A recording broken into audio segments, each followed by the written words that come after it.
Hi, everyone. Thank you so much for joining us for another edition of Adam Interviews. We've had a good run so far. We have spoken to a lot of very interesting people over the last 2.5 weeks. We've spoken with musicians, event organizers. Tiki Week, by the way, still going on. Sounds like a very good time. I may have to enjoy one of those beautiful escapist cocktails as we talked about yesterday. But today we're going to be talking about a story that's really captured the national attention right now. We're talking about mail-in balloting. As many of you saw, the president came out earlier saying that he's going to try to sign an executive order, and he and his administration are going to try to end mail-in balloting across the country. There's questions as to whether that can happen, as each state kind of has their own thing, and there may be a constitutional issue there. That said, take away whether you support that initiative or not. I wanted to really get into what's happening around here with mail-in balloting and elections in general. I think we all go to the polls and we kind of just assume that it just happens, or we don't assume it. We know there's some work, but we may not know the extent of the work that goes into it. And I have worked very closely with the two commissioners for the Board of Elections, Jackie Ortiz and Peter Elder, over the last couple of years. And they've always been so accessible and helpful, and that is the same exact thing that's happening now. Is I reached out to both of them, no exception now. I reached out to both of them hoping we could talk about mail-in balloting and elections and voting in our area. And sure enough, look at this. We got all of them. So Jackie Ortiz, the Democratic commissioner for the Board of Elections, and then we have Peter Elder, the Republican. There's always a Democrat and Republican. And I've got to tell you, and you guys can disagree with me, but it's every time I see you interact, it seems like it's been a very good team between the two of you. Yeah, absolutely. I think it's extremely paramount for the Board of Election Commissioners to get along. We may not always agree on everything, but it's extremely important for us to have that robust discussion and come to a compromise, and we always do. Yeah, and Peter, I unless you want to disagree at this moment, it sounds like a good partner here. Yeah, Jackie and I have had a great partnership, and our goal from the very beginning was to make that partnership go right down to our staff, so that they understood that we are one Board of Elections, bipartisan to make sure that everything goes correctly, but a teamwork to make sure the board is serving the voters of Monroe County. And this is a year-round job, Jackie. Before we get into mail-in balloting and all that, I want to just kind of express, or at least relay, the expansive nature of this job, because you've got primaries, you've got the general election, you have special elections. Tell me about the breadth of work that goes into this. Well, so there is always something happening in Monroe County by way of elections, and thank you for saying that, because we had so many people who naturally assume that there's only an election once a year or once every 4 years, when really that couldn't be farther from the truth. We are involved in essentially every election that happens here, whether we're supporting school districts, fire districts, union elections. We are really there to be supported to all of those happening all around the county. And then again, as you stated, all of the primary and the generals that happen twice a year. And correct me if I'm wrong, Peter, you have been with the board a little bit less time than Jackie, if I'm not. Well, not excuse me, in the role that you have, because you've actually been with the Board of Elections for 20 some odd years. Yeah, I've been with the board for 29 years. I was appointed commissioner in January of this year. How has it changed in that time? Well, it changed a lot. I'd say the biggest single impact has been technology. When I first got there, we still relied on paper registration forms in stacks. Literally, the first thing I did when I got there was just organize registration forms for 2 months. That was the typical how you broke someone in. But now it's very different. Computers and the technology have taken over almost every part of our operation. It's actually, in my opinion, much simpler than it used to be back then. But we've also gotten more responsibilities over time as well. So. Technology's made it easier, but we have more to do. So. No, that makes sense, actually. And how has mail-in balloting changed over the years since you've been there? It's been vastly expanded in terms of people's opportunities. Initially, absentee ballots, which were in place forever, really, going way back in the 19th century, they But that was very specific reasons had to been given for absentee balloting, and there was a great deal more legal restrictions on what voters could and couldn't do. For instance, if they missed a signature, the form didn't count. Now the mail-in balloting has been expanded a lot, and you don't even need an excuse to be able to do a mail-in ballot. And we are able to cure ballots now. So if you forget a signature on the envelope, we'll send you a letter and ask you for the signature to see if we can try to get that vote to count. And I'm sorry, Jackie, I think when we were first talking about just how things have changed over the years, you were going to chime in and I cut you off. Was there anything that you'd like to add to that?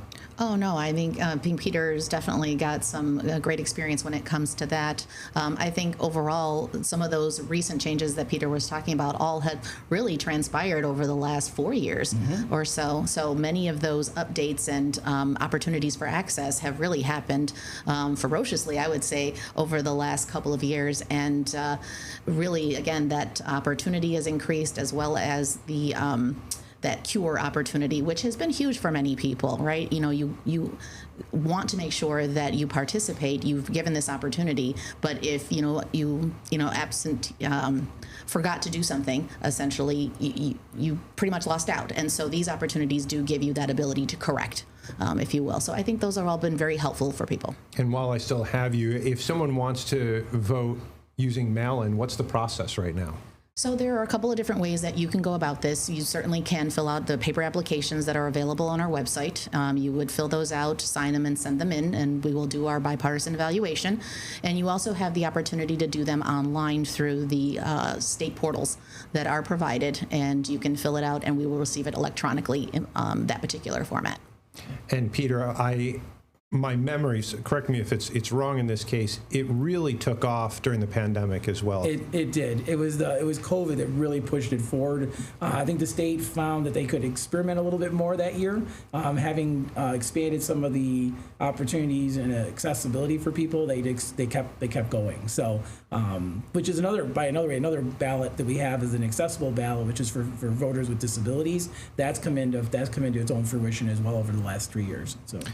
And that is not what I wanted to push there, but here I am. So as far as how it's gone so far, with this expansion and everything like that, obviously there are claims out there that there's been fraud, that it's not a great system. Again, taking aside whether you think that's the case elsewhere, just from your solo experience here in Monroe County, how has it gone?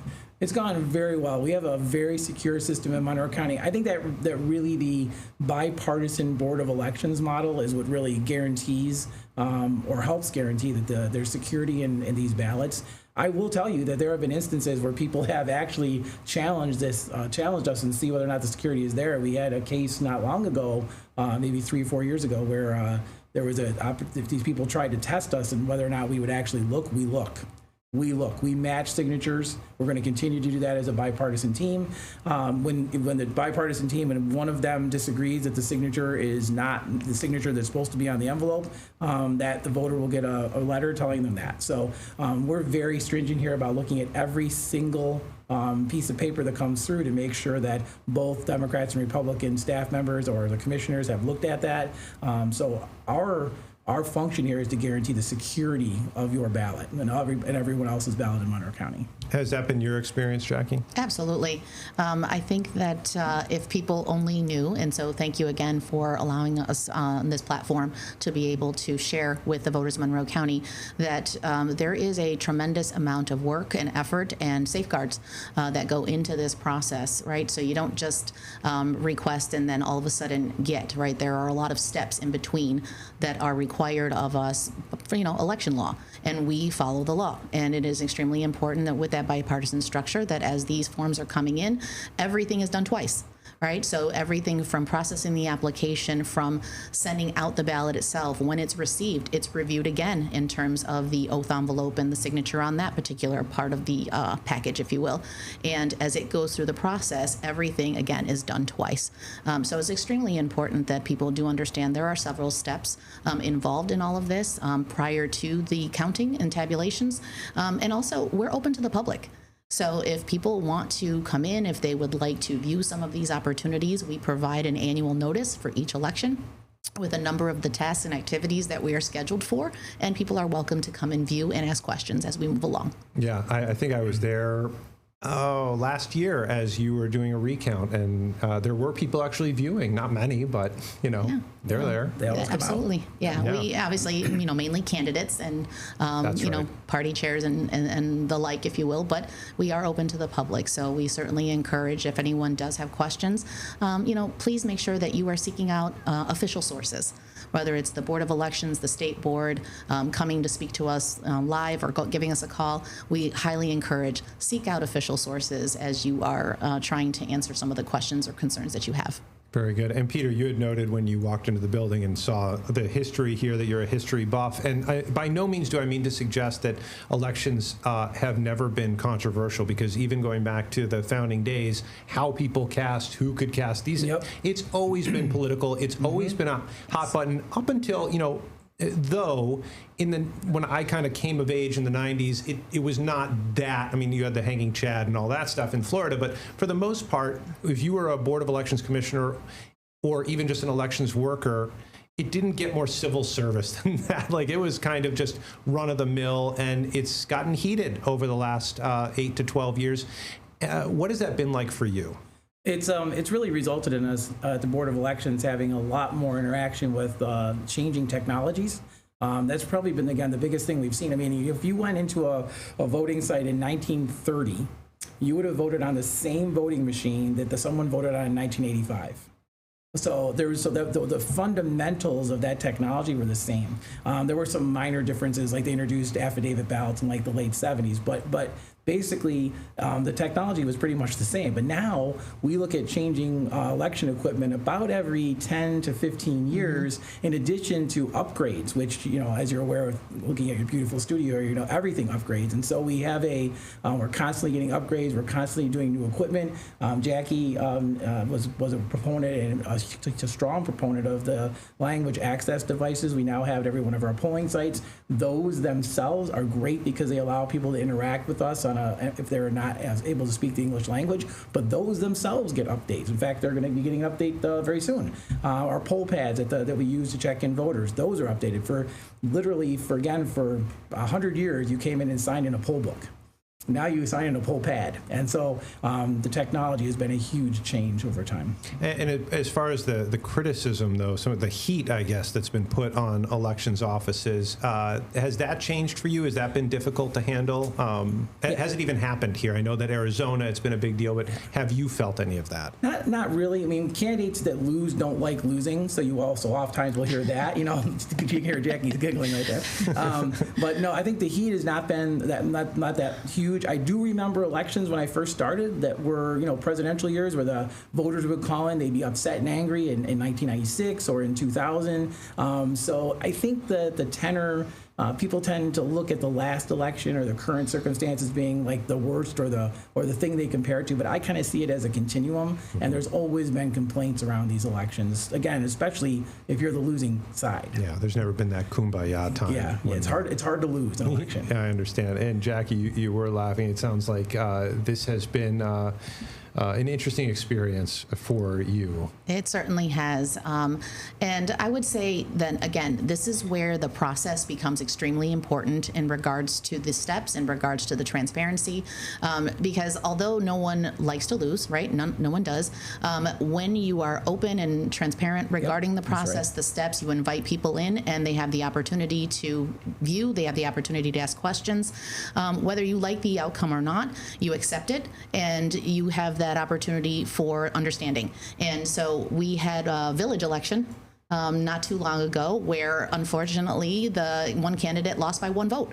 There was a recount. There were all of these things, and they took advantage of the opportunity to be a part of the process. And in the end, the results did not change. Everyone shook hands, and we all took pictures afterwards. So I think that process again becomes extremely paramount in people understanding what's happening and how everything works. So that is extremely important. And then the last thing I'll say about that, I think the hardest part of all of this has been when people don't understand, when they don't take the time to actually ask questions and get involved, the assumptions And that whole feeling that is put on the team as if the individuals who are working on the Board of Elections or at the poll sites for some reason now all of a sudden lack integrity or lack honesty. And that's a little tough for our workers because they work so hard day in and day out doing all of this that when that doubt is cast, it is a little bit of a weight. So again, I encourage everybody, if you have questions, please ask. We are happy to answer them. Yeah, and Peter, on that note, what people might see on the national news, they might apply to our local workers. What would be your message to them? Well, we have an intensive and extensive training program for our election inspectors that are there at the polls to greet you on election day. I think, again, the bipartisan Board of Elections are becoming rarer across the country. I think Jackie and I would be very willing to testify to any group about how important it is to keep this structure. It is far better because we're able to kind of both talk to our parties to try to kind of tamp down any feelings, try to mollify some of the questions, get a sense from people that the Board of Election does have a great deal of integrity. So if you combine it with the rigorous testing that we do before and after on our election machines, then you combine that with the extensive training that we do for our inspectors. I want voters in Monroe County to know that we have the highest, they should have the highest trust in the Board of Elections. And I have to say, when you do go into a polling site, I'm always just so inspired because you know these folks are from different parties, coming in from different perspectives. They've been hit with a lot of different messaging going into a big election, and there they are working together. Yep. And to me, it's there are very few venues these days where I actually see that happening. And to your point, Jackie, I guess you can go watch the process afterwards, but even just maybe take a bit more observation when you go to the polling site if you do vote in person. Yeah, there are a number of things, again, process-wise that are happening at the poll sites, everything from check-in all the way down to casting your ballot. And there are a number of questions that are asked along the process, and especially if you're an individual who perhaps has moved, and there may not necessarily be a perfect record set for you at that particular polling site. There is always a remedy, and that process is a little bit more extensive when we are providing voters the opportunity, whether for an affidavit and or a court order ballot. There are, again, a number of steps that have to be taken. So if people do have questions, they should ask, and they should not assume things go based on what they've heard or just, what someone else's experience has been, if you will. Please make sure that you're taking that opportunity, ask questions as you move along in the process. Again, our poll workers are certainly happy to be able to answer questions. They've trained for this, they're ready, and they want to be helpful, and they want to be able to walk voters through the process. So please do, again, I keep saying I feel like a broken record, but please do ask. Yeah, absolutely. And speaking of becoming a poll worker, what's the process, Peter? Do you get paid? Is it volunteer? What's that like? It is paid. I think it's about $280 for the day. It's a long day, but we have some very dedicated volunteers who are there to serve the voters of Monroe County. There's a short training class that you have to take before you could be certified to be an election inspector. But having done that, you're in. We schedule you for a location, and then that's where you're going to be on election day, and then you're going to be greeting voters, taking care of voting machines, all the other election-related instances that happen on election day. And by the way, just so everybody knows, this is the first general election we've used our new voting machines. You beat me to the punch. Well, because you brought it up, why don't we start with you? How are those going? I think you used them in the primary, if I'm not mistaken. We did. We've now used them in the two village election cycles, the primary election and the school district elections. And believe me, they were hardest done. Their biggest work was in the school district election so far, and they've performed extremely well. We're very proud of them. We have a fleet of 1,175 machines for both early voting and for election day. Most of them will be dispatched through early voting and election day on the general election. Voters have had a great experience with them in general, and if there's any questions, any at all, our election inspectors are well trained at answering those questions. We have videos available on our website for voters to go to and look at, so I would encourage everyone to be familiar with the machine before you get there. But if you don't, our election inspectors will make sure they can answer any of your questions. That sounds great. And Jackie, why don't you take us on a trip? If we are a ballot and someone sets us up, tells us who they want elected, where do we go from there? So are we talking mail-in ballots or are we talking election day ballots? Let's start with mail-in. Okay. So once a ballot is returned, it's in several layers of paper. So we have the, envelopes, if you will, outer, inner, oath, and those are all stamped, time and date stamped. They are then reviewed on that oath envelope. The signature is bipartisanly reviewed. So if I'm the first individual to be able to get that, I will clock and check it in. I will then review the information against the file. I will check that voter registration information. I will check that signature on file. If I feel like, okay, yep, I think everything checks out, it then gets sent over to my bipartisan counterpart, and they will do exactly the same thing, step 1 to step 10, if you will. At that particular point, if everything seems to match up and we all agree, then it basically then gets organized by district. We like to make sure that, again, as results come in, that we essentially keep everything together. We call them our LTEDs, but essentially your cities, your towns, and then the election districts within them. So they are organized. And they are prepared for future dates in regards to tabulation, again, that are fully scheduled out for the public to know and to be there for viewing if they would like to. Those kind of sit and wait in secure bipartisanly locked storage facility until the day. They are then brought out in district order, and then they are counted in front of the public. And so those are set aside. Those numbers are not visible to anyone, not even to ourselves, because we are now by law required to count ballots early so that the majority of them are available on election night. Those sit in a private server, if you will, one that is not connected to anything, to anyone. It is completely secure and essentially kind of waiting, if you will. And then the day comes and then we'll release figures, if you will. As far as those individuals on election day, you will go in, you will sign in, you will receive your now paper ballot that looks empty. So it will look a little different because you'll make your selections on the screen. It will then print your choices. And then from there, as long as you do your comparison and everything matches, then you will cast your ballot. It gets deposited into a secure sealed storage bin behind the machine, which at the end of the night, your bipartisan site chairs, essentially the managers of the site, will together unlock it, and they will do what's called ballot reconciliation. They count the empty ballots. They will count the again, number of ballots in total on the counter machine to make sure that, again, all numbers, what you started with is what you end with at the end of the night. They put all of that in secure locked bins. They read the results right from the polling sites, which is brand new this year for us. And all of that information and the materials and ballots are put in secure storage, and they are brought back to the Board of Elections that very same night, where election officials are ready to essentially collect everything and check off that we have received every last thing, that seals match. And again, all of those safeguards have worked. Ooh, all right. There's a lot. There's a lot going on there. There really is. And I'm trying to be as quick as I can.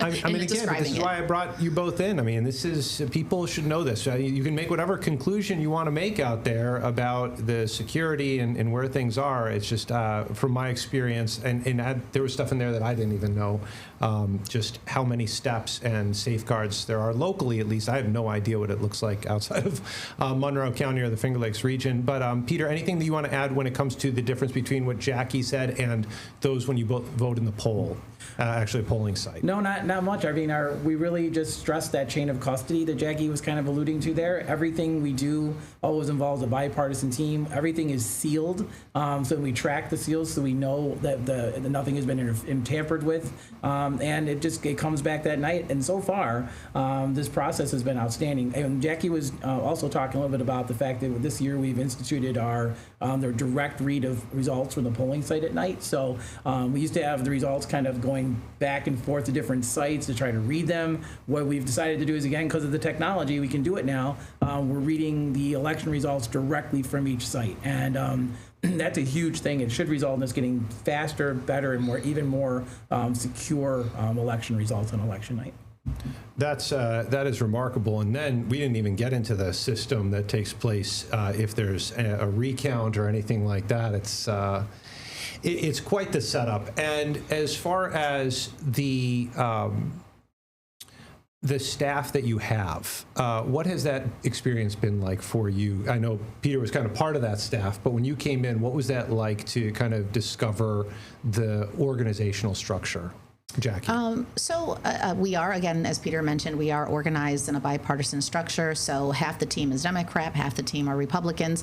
But the way that the staff is organized is you would never know the difference, right? There isn't a Republican side of the office, a Democrat side in regards to our team members. Everyone is intermingled. They all work on the same type of tasks because, again, we have to make sure that we have multiple people working on these things. And so overall, I would say that there is not, at least within the Board of Elections in regards to operations, one of those things where, yes, we understand our roles, but we know that we are a team, right? As Peter said in our very first team meeting when he became commissioner, we sink together, we swim together. Let's figure it out, and we are one team. And so I think that's extremely important. And so we've carried that through. And so overall, the atmosphere has been just that, because that's what we make sure we want to foster in our office. So again, we don't necessarily look at ourselves as the D's and R's, even though we absolutely understand that we are, and that with the role that we play and the responsibilities that we have to each of our parties. Is that your experience as well, Peter? Yes, that is exactly correct. We are all appointed by our parties. Ultimately, we all have a responsibility to sort of protect their interests at the same time. But the Board of Elections is that place where we come together to make sure that the elections are sound and secure for everyone. Correct me if I'm wrong. You do not need a license right now in order to vote at a polling site. Is that correct, Jackie? That is correct. New York State at this time is a no ID state. Right. Have we had any issue? I'll start, Jackie, with you. Have we had any major issues with that up to this point? No, we have not. Now, if everyone recalls, when you fill out your voter registration form, you are required to put at least one of two identifiers, the last four of your social or your driver's license number. And so it is extremely important that you fill out your form completely and accurately, because once those forms are entered in the system, the New York State kind of goes through its audit in the background and ensures that the information on file matches with other databases that they have, essentially. But if you did not provide that information, so although I started out with New York is not an ID state, that is correct, unless you have not provided one of those two identifiers ahead of time. If we did not have an opportunity to verify your identity prior to you voting for the first time, you will be actually asked for your ID at the time of voting, because, again, we didn't have that opportunity to verify you ahead. So that will be the one condition in which somebody would be asked for an ID at a polling site. Right. I think if I could just add one thing. No, please. I was going to ask you. Yeah, so we talk about licenses a lot for IDs, and obviously the licenses might be a very secure form, but New York State is like, in effect, an older form of ID, which is the signature verification. Mm-hmm. So everything you do, you still have to verify through a signature ID. So just to give everybody a sense of, it's not as if we don't compare signatures. We actually use that as the primary form of making sure that we know that you are who you are. And when the signatures don't match, the inspectors have been asked to make sure that they confirm with a voter, has your signature changed? If not, we're going to have additional questions. And there have been challenges to voters. Just so everybody knows, if you come in there and you're trying to commit fraud, it has happened where, in fact, I was there maybe 10 years ago at an election where there were 4 challenges to voters in a particular jurisdiction. You have to go through multiple oath processes. By the time we got to the second oath process, the voters ran away because they didn't want to go through it. So you can there are very specific policies and procedures in place that try to ensure that that this signature verification is a workable system here in New York State. Right. Yeah. We're out of time. I feel like we could have gone on forever, but you have jobs to do, and I just want to thank both of you for doing those jobs. This isn't easy. Whatever time in our beautiful country's history it is, it's not an easy job, and I thank you both for taking on the responsibility, and your staff. Thank you. Thank you. We appreciate the opportunity. Of course, yeah. Well, and I guess the main message here is get out and vote, because why not, right? And as I've always said, politics is local, and the most important races in all likelihood that might affect you, the most likely that will affect you are the local ones. So whether it's school board or city council, village board, whatever it is. And I just want to thank Jackie and Peter once again for giving up their their lunchtime here to spend with us. And I hope you've enjoyed it as well. We hope to continue with more of these interviews coming up throughout the rest of the week, and next week and the week after that. So with that, I'm going to put the theme music on because it's awesome. And now I'm going to go to the overhead shot because it's awesome. And I want to wish everyone a wonderful rest of your day, whatever that looks like. And I hope to see you back here on Rochester First streaming app. Take care. Get the Rochester First streaming app today for everything you love from News 8 On Demand, plus exclusive shows you won't see anywhere else. Search ROC and download for free on Roku, Amazon Fire, and Apple TV.